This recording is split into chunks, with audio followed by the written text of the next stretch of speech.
तो ये बहुत बड़ी अपॉर्चुनिटी है आप सभी बच्चों के लिए। इसका प्राइवेट जॉब्स का अपॉर्चुनिटीज़ अच्छे हैं। 8th पे कमीशन लागू हो जाएगा और आपका सैलरी लगभग 70,000 से 75,000 कम से कम हो जाएगा। Starting salary as a fresher, लगभग डबल पैसे कमाना है। तो PSUs आपके लिए बेस्ट ऑप्शन है, चाहे आप ITI करो, चाहे आप डिप्लोमा करो, चाहे आप BTech करो।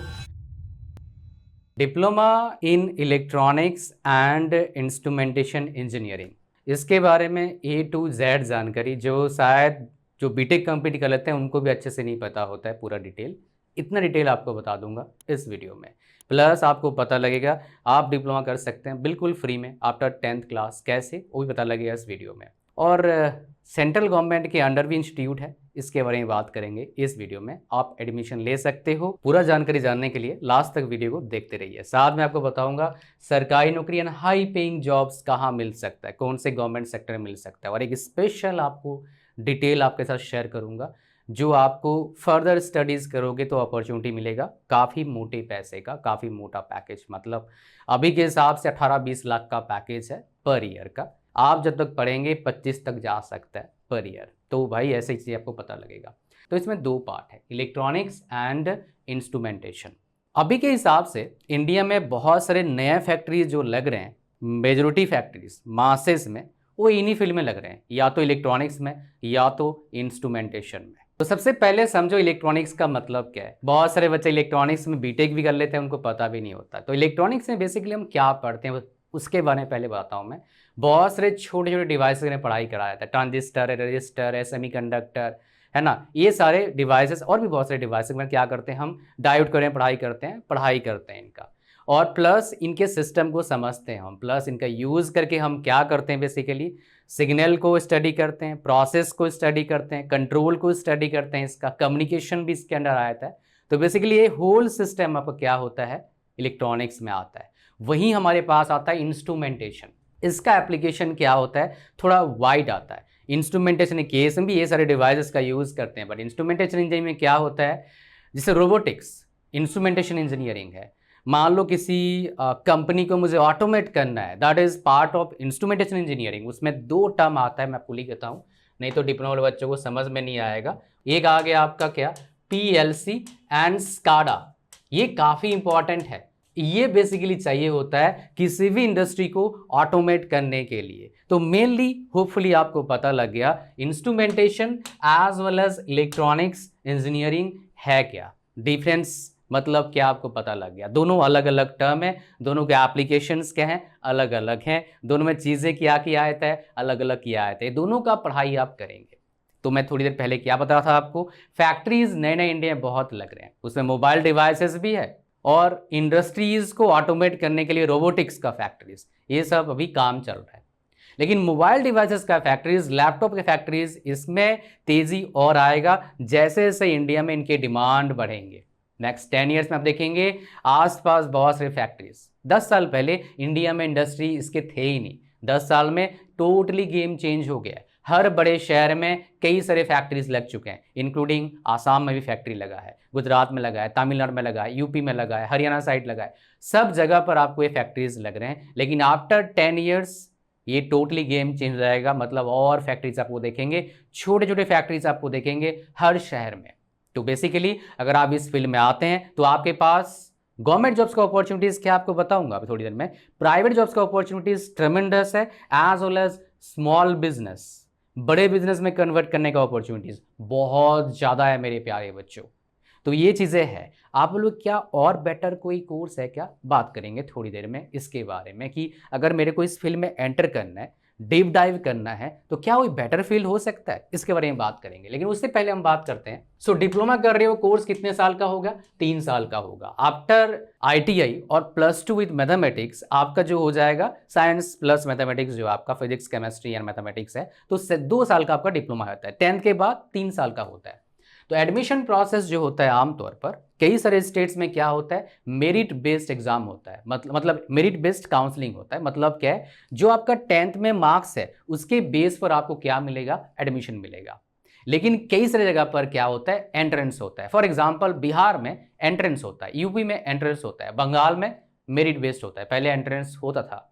उड़ीसा में मेरिट बेस्ड एडमिशन होता है। तो कई सारे स्टेट्स में अलग अलग हिसाब किताब भाई, अलग अलग आपका एडमिशन प्रोसेस है, ये स्टेट वाइज है। लेकिन सेंट्रल गवर्नमेंट का भी क्या है, कुछ कॉलेजेस हैं, उसमें से एक कॉलेजेस का अलग बेसिकली प्रोसेस है। मैं आपको बताऊंगा थोड़ी देर में उसके बारे में। आपके स्टेट में कैसे एडमिशन मिलता है वो जान लो और उसके बारे में जान के फॉर्म फिल कर दो, नहीं तो आपका एडमिशन सरकारी कॉलेज में नहीं होगा। तो फॉर्म कब निकलता है? आमतौर पर मैक्सिमम जो स्टेट्स के फॉर्म है आपका अप्रैल में निकल जाता है।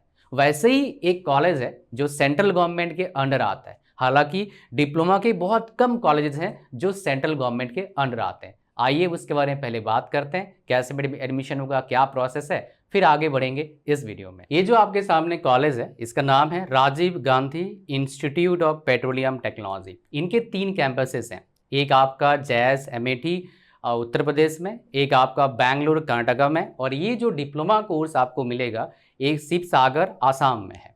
और इसमें इन सारे ब्रांचेस में आपको डिप्लोमा कोर्स मिलता है, इंक्लूडिंग दिस वन जिसके बारे में हम इस वीडियो में बात कर रहे हैं, इलेक्ट्रॉनिक्स एंड इंस्ट्रूमेंटेशन इंजीनियरिंग। और इसका जो रजिस्ट्रेशन होगा आपका स्टार्ट 1 अप्रैल 2026 को हो जाएगा। और इसका लिंक कहाँ पर है? इस वीडियो के डिस्क्रिप्शन एंड फर्स्ट कमेंट में है। और इस वीडियो को बना रहा हूं मैं इनके कोलैबोरेशन से। अगर आप डिप्लोमा करते करते आपका जो सीपीआई है मोर देन 7.5 आता है तो आप एलिजिबल हो जाते हो डायरेक्टली बीटेक करने के लिए।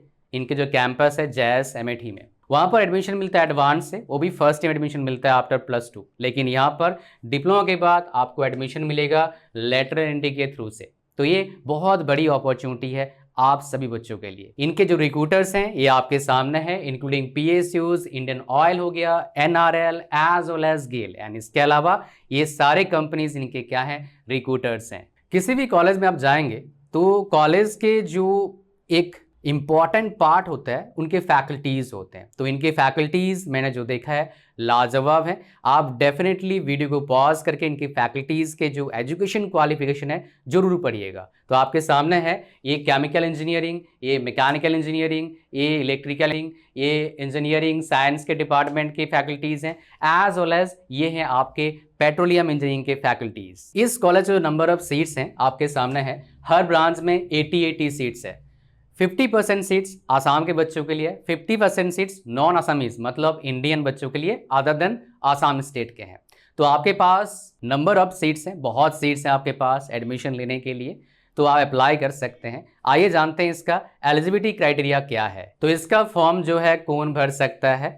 अगर आपके 10th में 60% मार्क्स आता है then you are my dear eligible for this. तो इसका वैसे तो एंट्रेंस टेस्ट होगा, लेकिन जो सीट्स बच जाएंगे उनका एडमिशन 10th क्लास के मार्क्स पर भी हो जाएगा। तो आपके पास बहुत अच्छा अपॉर्चुनिटी एडमिशन लेने के लिए, और ऑलरेडी बता चुका हूँ लिंक इसका कहाँ पर है अप्लाई करने के लिए, डिस्क्रिप्शन में as well as first comment में है। सो भाई एग्ज़ाम होगा तो एग्ज़ाम के पैटर्न भी होंगे और वो बहुत जानना बहुत ज़रूरी है। तो ये आपके सामने है, आपका देखेंगे यहाँ पर टोटल टाइम कितना है, 2 घंटा लगेगा।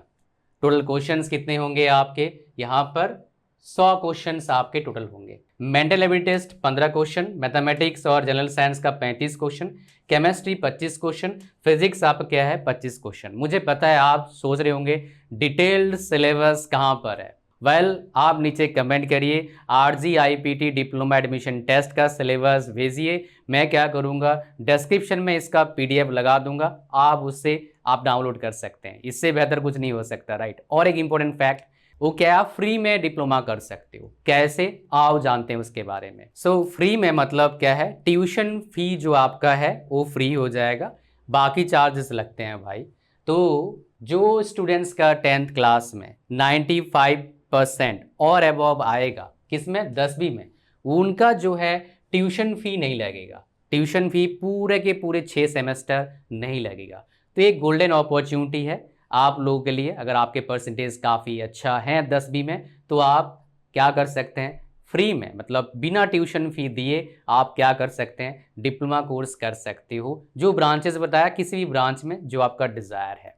और अप्लाई करने के लिए कहाँ पर क्लिक करना होगा, लिंक इसका description as well as first comment में है। अब चलिए अपने वीडियो को कंटिन्यू करते हैं आगे। आओ बात करते हैं फीस के बारे में। वेल देखिए फीस वेरी करता है। प्राइवेट कॉलेजेस में 1-1 लाख 1.5 लाख पर ईयर तक फीस है, 3 साल का 4.5 लाख 5 लाख तक जाएगा। कई सारे कॉलेजेस हैं जो स्टेट गवर्नमेंट के अंडर आते हैं, उनकी फीस 5-5 हज़ार में हो जाता है, मतलब 5 हज़ार पर ईयर, 5-5-5 15 हज़ार में डिप्लोमा खत्म हो जाएगा आपका। ठीक है, कई जगह पर और भी कम फीस होंगे, बट मैंने अब तक देखा 5 हज़ार। बट आप क्या करना, आप डेफिनेटली एडमिशन से पहले कॉलेज के इंफ्रास्ट्रक्चर, मतलब बिल्डिंग कैसे हैं, लैब्स कैसे हैं, ये देखना है।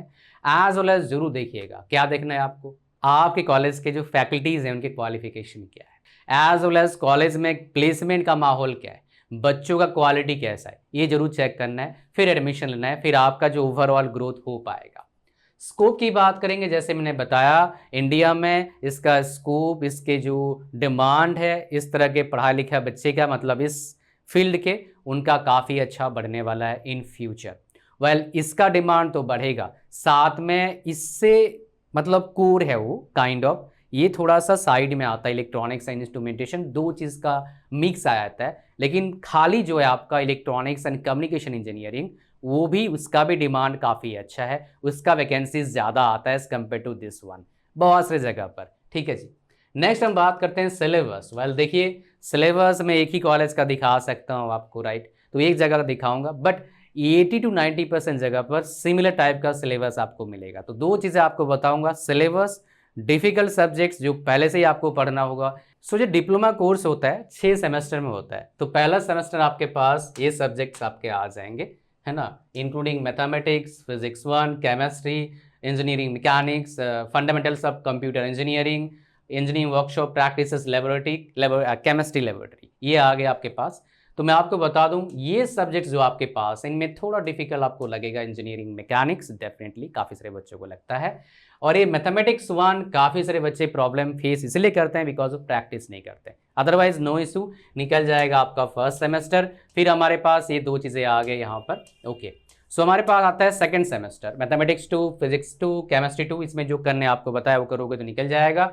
फंडामेंटल्स ऑफ इलेक्ट्रिकल इलेक्ट्रॉनिक्स में निकल जाता है। कंप्यूटर प्रोग्रामिंग में कुछ बच्चों को प्रॉब्लम आता है, स्पेशली सी वाला प्रोग्रामिंग लैंग्वेज में कुछ बच्चों को प्रॉब्लम आता है, बिकॉज उनको फंडामेंटल समझ में नहीं आता है। और ये वाला जो है अच्छा भी है बुरा भी है। अच्छा तब है जब हर क्लास को लगा रहे हो, हर क्लास में अपना टास्क कंप्लीट कर रहे हो समझ के, तब अच्छा है। बुरा कब है, जब बंक करते हो, जब क्लास छोड़ देते हो, तब बुरा होता है, बिकॉज एक क्लास 1 घंटे का या फिर 50 मिनट का नहीं होता है, यहाँ पर मल्टीपल लेक्चर्स को मिला के एक क्लास होता है। सेम इसके आगे और डिज़ाइन पढ़ते हैं, वहाँ पर भी ऐसा केस होता है। तो भाई साहब एक भी क्लास का मिस मत करना, नहीं तो प्रॉब्लम में फंस सकते हो। नेक्स्ट हमारे पास क्या आता है, थर्ड सेमेस्टर, डिजिटल मेन आता है इलेक्ट्रॉनिक्स का पढ़ाई, यहाँ पर इंस्ट्रूमेंटेशन का पढ़ाई, digital electronics and electronics, material science engineering काफ़ी इंपॉर्टेंट है। ये बहुत सारे ब्रांचेस के बच्चे पढ़ते हैं, इंक्लूडिंग मैकेनिकल, मैं ही पढ़ा है भाई, मैंने बीटेक किया हुआ है और बाद में MTech. Instrumentation and transducers, transform, calculus, digital electronics laboratory, analog electronics laboratory, and बाद में ग्रुप डिस्कशन। ये बेसिकली पार्ट है कम्युनिकेशन का, इंटरव्यू में अच्छा करने के लिए वही ग्रुप डिस्कशन होता है काफ़ी सारे कंपनीज में सिलेक्शन प्रोसेस में।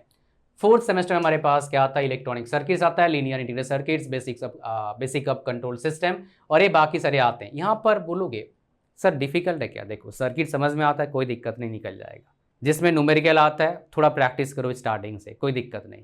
अगर ये दो चीज़ आप इनको इग्नोर करेंगे तो दिक्कत में पड़ सकते हो, ठीक है। फिर हमारे पास फिफ्थ सेमेस्टर ये आते हैं, इनमें से सबसे थोड़ा दिक्कत कर सकता है आपके लिए ये वाला, ये कई बच्चों को प्रॉब्लम में डालता है, तो इसको थोड़ा ध्यान दीजिएगा, बाकी इतना प्रॉब्लम आप क्रिएट नहीं होगा। अच्छा, फिर हमारे पास सिक्स आता है, ये इलेक्टिव वाला कौन कौन से सब्जेक्ट्स में से चूज़ करे आते हैं आपको दिखा दूंगा मैं, ये आपके पास आता है, ये निकल जाएगा। सबसे अच्छा लगता है मेरे को PCB design, printed circuit board इसका फुल फॉर्म होता है। आपके मोबाइल जब खोलते हैं निकलता है ना इस तरह के सर्किट सा, वो पीसीबी होता है, उसी को ही डिज़ाइन करते हैं।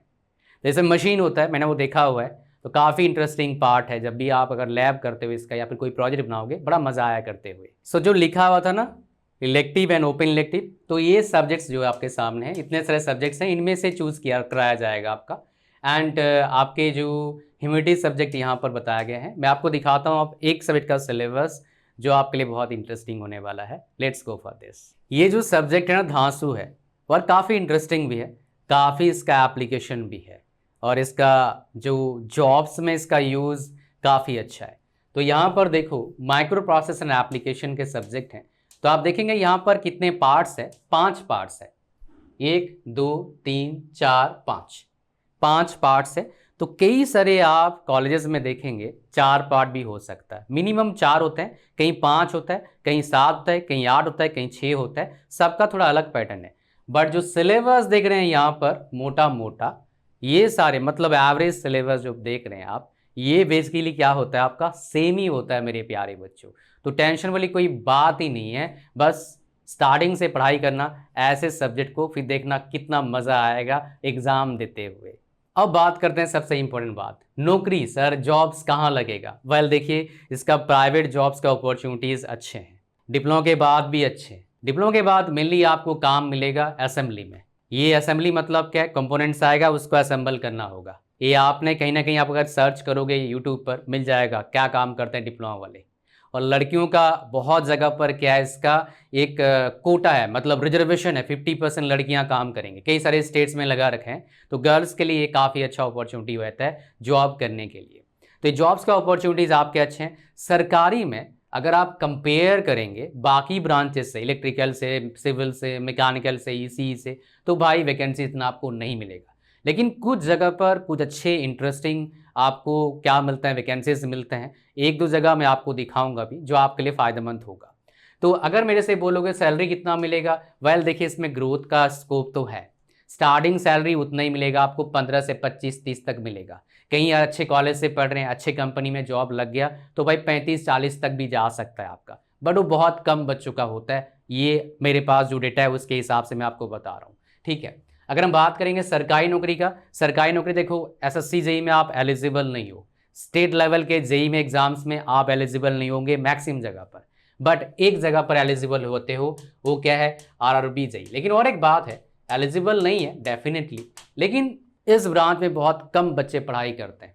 तो मैं दिखाता हूँ इसका आरआरबी जेई में कहाँ पर आप एलिजिबल हैं और कितना लगभग सैलरी मिलेगा आपको, फिर आगे बढ़ेंगे इस वीडियो में। ये जो मैं आपको डेटा दिखा रहा हूँ ये आरआरबी जेई का ही है, और यहाँ पर देखो लिखा हुआ इलेक्ट्रॉनिक्स एंड इंस्ट्रूमेंटेशन क्या है, एलिजिबल है। तो कई सारे पोस्ट के लिए ब्रांच एलिजिबल हो जाता है आपका। अगर हम बात करें किस चीज़ में, आपके आरआरबी जेई में, तो ये काफ़ी अच्छा है। और इसमें अगर बोलोगे सर सैलरी कितना मिलता है, ये हमको थोड़ा बता ही दो, तो मैं आपको ये देखिए आरआरबी जेई का रिक्रूटमेंट 2025 में निकला था, 26 में निकलेगा अभी कुछ टाइम बाद। तो यहाँ पर टोटल वैकेंसीज कितना निकला था मैं आपको बता देता हूँ, 2569 वैकेंसीज आए थे। और यहाँ पर जो पे स्केल था 35,400 पे स्केल था। तो आपका जो सैलरी इन हैंड आएगा, ये 7th पे कमीशन है, 8th पे कमीशन लागू होते ही बढ़ जाएगा, लेकिन 7th पे कमीशन का हिसाब लगाऊंगा कितना आएगा, 55,000 आएगा। और आप जब तक जॉब करेंगे मेरे प्यारे बच्चों तब तक हो जाएगा ये 8th पे कमीशन लागू हो जाएगा और आपका सैलरी लगभग 70,000 से 75,000 कम से कम हो जाएगा, starting salary as a fresher. तो है ना बढ़िया अपॉर्चुनिटी। और जानना अपॉर्चुनिटीज़ आ जाओ बताता हूँ। अगर आप मेरे वीडियोस देखे हैं डिप्लोमा के बाकी ब्रांचेस के, इलेक्ट्रिकल के, मैकेनिकल के, केमिकल के, या फिर दूसरे सिविल ब्रांचेस के, तो एक चीज़ आप जान गए होंगे, मैं पूरा डिटेल इंफॉर्मेशन देता हूँ। तो मैंने सारे वीडियोज़ में बता रखा है, अगर आपको डबल पैसे कमाना है, लगभग डबल पैसे कमाना है, तो पीएसयूज आपके लिए बेस्ट ऑप्शन है। चाहे आप आईटीआई करो, चाहे आप डिप्लोमा करो, चाहे आप बीटेक करो, ये तीनों के लिए मेनली जॉब्स निकलता है, पीएसयूज बेस्ट ऑप्शन है। लेकिन भारत के अनमोल रत्न से काम करना है, 3 अनमोल रत्न है, डीआरडीओ, इसरो एंड बार्क। तो भाई साहब क्या है आपका, ये तीनों में जा सकते हैं, सैलरी अच्छा मिलेगा, लेकिन मोटा सैलरी के लिए पीएसयूज है। तो ये पीछे जो आप रिक्रूटमेंट देख रहे हैं ये पीएसयूज का रिक्रूटमेंट है। हालांकि हर पीएसयूज का अलग अलग सैलरी होता है, बट ग्रोथ काफ़ी अच्छे होते हैं, परफॉर्मेंस बोनस काफ़ी अच्छे होते हैं। तो एक नॉन पीएसयूज में भी कैटेगरी है, महारत्न है, नवरत्न है, मिनी रत्न है। महारत्न मतलब मोटा पैकेज, ओएनजीसी महारत्न है, एनटीपीसी महारत्न है। तो यहाँ पर एक पीएसयूज है एनएचपीसी का, यहाँ पर जूनियर इंजीनियर का आपका सैलरी है S1 ग्रेड पर लग रहा है, फिर बढ़ेगा सैलरी। इसमें सैलरी आपको मिलेगा 50-45 के आसपास। लेकिन इसमें खास बात क्या है, इंस्ट्रूमेंटेशन का वैकेंसी निकला था, 30 साल मैक्सिमम एज था, 17 वैकेंसीज थे। और यहाँ पर इलेक्ट्रॉनिक्स एंड इंस्ट्रूमेंटेशन क्या है, एलिजिबल है। So this is the best part. वैसे बहुत सारे पीएसयूज में इसके वैकेंसी निकलेंगे, हर साल नहीं निकलेंगे, बस थोड़ा सा मतलब आइज ओपन रखना, मेरे चैनल को फॉलो करना, मैक्सिमम चांस से आपको इंफॉर्मेशन मिल जाएगा। खास बात क्या है, इंस्ट्रूमेंटेशन इलेक्ट्रॉनिक्स वाले जो बच्चे होते हैं वो कम होते हैं, बहुत कम होते हैं। तो वैकेंसीज अगर 4-5 भी आए तो फिल कर देना फॉर्म, लग सही है, पढ़ाई ठीक करोगे, जॉब लग सकता है पीएसयूज में। कई सारे पीएसयू में जॉब निकलेगा, इंक्लूडिंग एनएचपीसी जो यहाँ पर आपको दिखा रहा हूँ, ओएनजीसी में निकलेगा आपका, ये एनएचपीसी का है, ओएनजीसी में निकलेगा आपका, एनपीसीएल में निकलेगा आपका, एनटीपीसी में निकल सकता है आपका, उसके बाद आपका आईओसीएल में निकल सकता है, ये एचपीसीएल में निकल सकता है ना, सेल में निकल सकता है आपका, वाइजग स्टील में निकल सकता है। ये सारे पीएसयूज में आपको अपॉर्चुनिटी मिल सकता है। नंबर ऑफ वैकेंसीज कम होंगे, लेकिन बच्चे भी कहाँ हैं, कम बच्चे हैं, तो आपके पास बहुत ही बढ़िया अपॉर्चुनिटी है ग्रैब करने के लिए, अगर आपको इंटरेस्ट है इस फील्ड में। बट प्राइवेट में इसका अपॉर्चुनिटीज लाजवाब है, बहुत अच्छा होने वाला है in future with in 5 to 10 years. अगर मोटा पैकेज कमाना है तो देखिए ये one of the best PSU है, एनटीपीसी।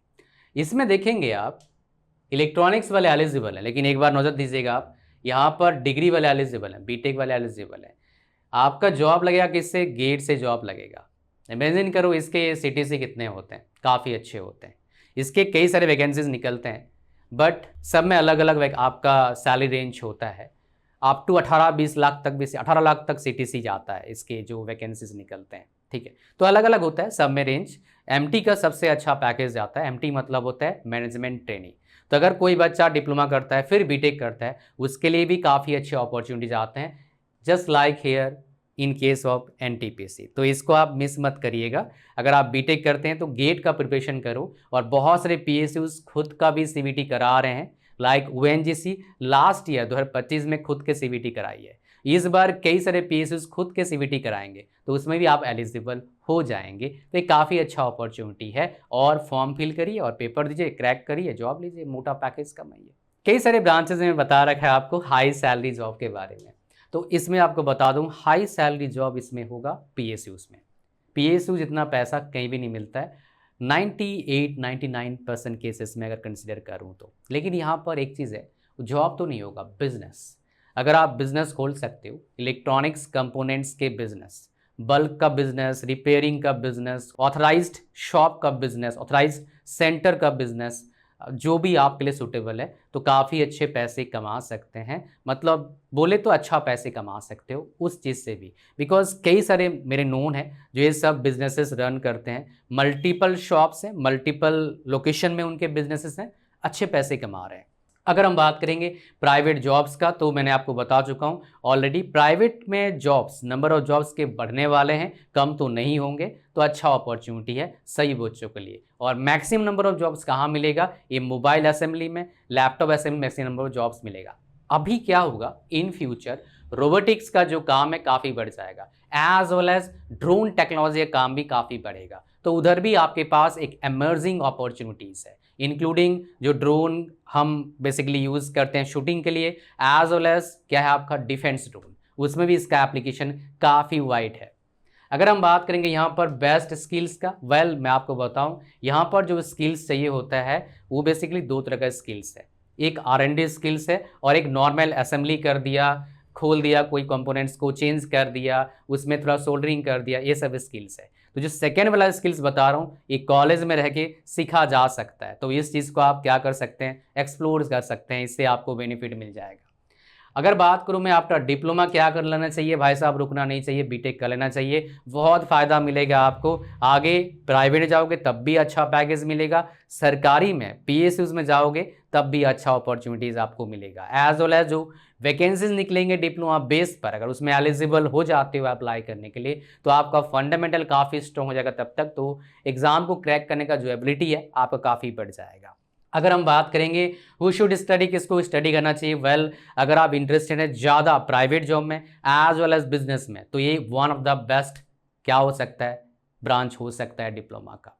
ये बिजनेसेस टीयर 3 सिटीज़ में चल सकते हैं, गांव एरिया में चल सकता है, बड़े शहर में भी चल सकते हैं। जॉब तो भाई साहब जहां प्लांट है वहां जाना पड़ेगा, और सरकारी जॉब का अपॉर्चुनिटीज़ अगर मेरे से पूछोगे बाकी ब्रांचेस से कंपेरिजन में थोड़ा कम है, तो वो चीज़ तो मैं कंसिडर डेफिनेटली करता हूँ। लेकिन बाकी 2 में वेटेज है जो मैं आपको बताया, स्पेशली बिजनेस में काफ़ी अच्छा वेटेज है इसका। इतना था इस वीडियो में। Thank you very much for watching the video and like कर दीजिए वीडियो को, चैनल पर नहीं वो सब्सक्राइब करिएगा, फ्री है भैया। अगर डिप्लोमा एंट्रेंस टेस्ट को देना चाहते हैं आप, अगर इंटरेस्टेड हैं सेंट्रल गवर्नमेंट कॉलेज में पढ़ने के लिए, तो RGIPT DAT जो रजिस्ट्रेशन का लिंक है, उसका लिंक कहाँ पर है, description as well as first comment में। थैंक यू वेरी मच, मिलते हैं नेक्स्ट वीडियो में। God bless you all, bye bye.